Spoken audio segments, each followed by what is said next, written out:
Hi friends, स्वागत है आपका हमारे यूट्यूब चैनल केमिस्ट्री क्लासेस में। आज हम आपको रसायन विज्ञान में लेसन 2 विद्युत रसायन का क्या पढ़ाएंगे, लेक्चर 5 पढ़ाएंगे। पिछले लेक्चर यानी लेक्चर 4 में हमने आपको डेनियली सेल के बारे में बताया था, जो कि आपके पेपर के लिए बहुत ही ज़्यादा हेल्पफुल है, यानी कि महत्वपूर्ण है। ये आपके पेपर में आता ही है, या तो फिर ये 5 मार्क्स में आएगा। अगर 5 में नहीं आया तो 3 मार्क्स में ज़रूर आएगा। तो देखते हैं हम लेक्चर 5 के बारे में देखते हैं। लेक्चर 5 में पहला टॉपिक है नन्नर समीकरण। नन्नर समीकरण क्या है, ये भी आपके पेपर के लिए बहुत ही ज़्यादा महत्वपूर्ण है। इससे आपके 5 मार्क्स क्लियर हो जाएंगे। अगर 5 नहीं हुए तो 3 मार्क्स तो कंप्लीट, यानी कि 100% ही समझो। तो इसमें दिया गया है नन्नर समीकरण। नन्नर समीकरण क्या है, इसकी परिभाषा है किसी इलेक्ट्रॉन का इलेक्ट्रोड बल विलयन में उपस्थित सांद्रता तथा ताप पर निर्भर करता है। जो एक इलेक्ट्रॉन है उसका इलेक्ट्रोड बल विलयन में उपस्थित सांद्रता और ताप पर क्या करता है, डिपेंड रहता है, निर्भर करता है। नर्नस्ट के अनुसार इलेक्ट्रोड विभव तापमान तथा आयनों की संख्या सांद्रता में निम्न संबंध होता है। जो नर्नर रिएक्शन है उसके अनुसार इलेक्ट्रोड विभव तापमान तथा आयनों की किसमें संबंध होता है, तापमान तथा आयनों की सांद्रता में निम्न संबंध होता है। जिसमें कि मूल समीकरण दी गई है E बराबर E0 minus RT upon NF, जिसमें R क्या है, नियतांक, और T क्या है, टेम्परेचर तापमान, N क्या है, आयनों की संख्या, F है फैराडे नियतांक, लॉग E अपचायक पदार्थ अपॉन ऑक्सीकारक पदार्थ। तो E बराबर E0 प्लस, जब इसका ये ऊपर से ये नीचे से ऊपर जाएगी तो ये चिन्ह में भी परिवर्तन होगा। ये कैसा हो जाएगा, प्लस का चिन्ह हो जाएगा। किसका हो जाएगा, प्लस का। तो इसमें दिया भी गया है E बराबर E0 plus RT upon NF log E ऑक्सीकारक पदार्थ अपॉन अपचायक पदार्थ। लॉग M अपॉन N बराबर minus log N upon M।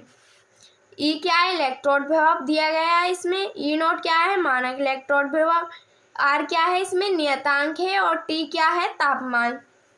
ये देखते हैं T क्या है, तापमान। N क्या है, आयनों की संख्या, और F क्या है, फैराडे नियतांक, जिसका मान क्या है, 96,500 है, 96,500 है।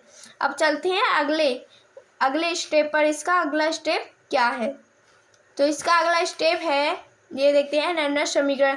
M plus ion plus N plus ion, इसको रिएक्शन मान लो। E बराबर E0 minus RT upon NF log E 1 upon क्या हो गया, N प्लस आयन, ये वाला आयन हो गया। तो E बराबर E0 माइनस 2.303, ये मान क्या है, स्थाई है। ये इस समीकरण में स्थाई ही रहता है। RT upon NF log E 1 upon M plus N ion. Log E बराबर 2.303 लॉग 10, यह इलेक्ट्रोड समीकरण है। जो लॉग 10 में चेंज हो जाता है उसे क्या कहेंगे, इलेक्ट्रोड समीकरण कहते हैं। यदि तापमान 25 डिग्री सेल्सियस या 298 डिग्री सेल्सियस पर होता है तो इसका मान कितना हो जाता है, change 2.303 RT upon F, sorry यहाँ पर NF है, कितना है, NF।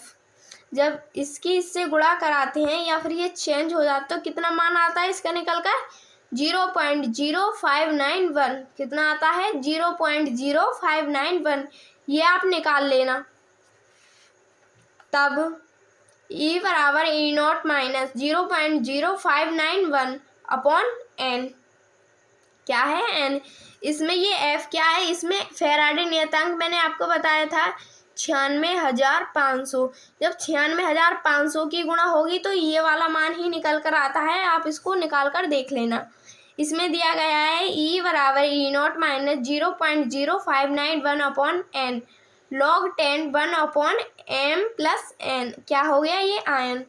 तो E बराबर E0 RT upon NF log E क्या है, लॉग E अपचायक अपॉन ऑक्सीकारक। अब चलते हैं इसके अगले स्टेप पर, जिससे कि आपके निर्णय समीकरण के लिए व्यंजक प्राप्त होगा। वही अगला स्टेप होगा, देखते हैं कौन सा है। इसमें अगला स्टेप है विद्युत रासायनिक शेल के लिए निर्णय समीकरण। आपको यहीं से ही सिद्ध करना है। किससे, कहाँ से करना है? यहीं से ही सिद्ध करना है और यही पेपर में लिखकर आना है। तो देखते हैं विद्युत रासायनिक शेल के लिए निर्णय समीकरण क्या है। गैल्वेनी शेल का नियम है, जो गैल्वेनी शेल ने नियम दिया है, ईएमएफ विद्युत वाहक बल। विद्युत वाहक बल को किससे दर्शाएंगे? ईएमएफ से दर्शाते हैं, जिसमें कि दिया गया है ई सेल बराबर कैथोड माइनस ई एनोड। क्या है? E anode. तो ई सेल बराबर E copper minus E Z. Cathode की ओर क्या था? कैथोड की ओर था कॉपर, और एनोड की ओर क्या था? जिंक। क्या था? जिंक। डैनियली सेल में, जिसमें दिया गया है ई कॉपर बराबर E nought copper minus 0.0591 upon n log 10 1 upon Cu 2+ ion. इसमें दूसरा ऐसा ही Zn का होगा, जिसमें दिया गया है ई Zn बराबर E nought Zn minus 0.0591 upon n log 10 1 upon Zn 2+ ion. अतः हम जब समीकरण 1 से सिद्ध करेंगे, जैसे कि यहाँ पर ये समीकरण दी गई है, समीकरण नंबर 1, जब हम इससे सिद्ध करेंगे यानी कि इसी में ही मार रखेंगे, तो क्या होगा? ई सेल बराबर E naught Cu minus 0.0591 upon क्या हो गया? N log 10 1 upon Cu 2+ ion. ये वाले आ गए, तो minus log 10 1 upon Zn 2+ ion. ये देख लीजिए, आपको दिख नहीं रहा होगा, Zn 2+ आयन। ई सेल बराबर, तब देखते हैं, ई सेल बराबर E not cell minus 0.0591 upon क्या हो गया? एन। क्या हो गया? एन।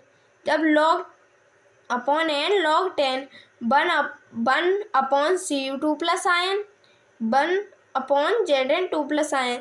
जब ये बटे में होता है तो ये क्या हो जाता है? जब ये ऊपर नीचे होता है तो ये क्या हो जाता है? एक से एक कट जाता है। ये बचता का क्या है? Cu 2+ ion upon Zn 2+ ion बचता है, जिससे कि मेन फॉर्मूला बनता है, जिससे कि न्यूमेरिकल सॉल्व होते हैं।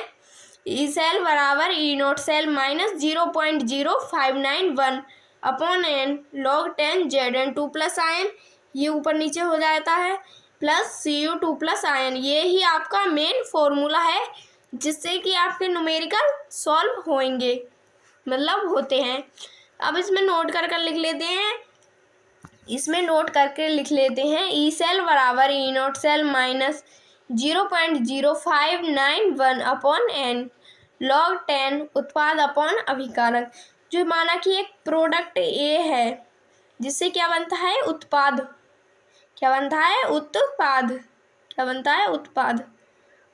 तो वो ऊपर आ जाता है अभिकारक। जो अभिक्रिया में भाग लेता है उसे क्या कहेंगे? उसको क्या कहते हैं? अभिकारक कहते हैं। उम्मीद है आपको यह व्यंजक समझ में आ गया होगा।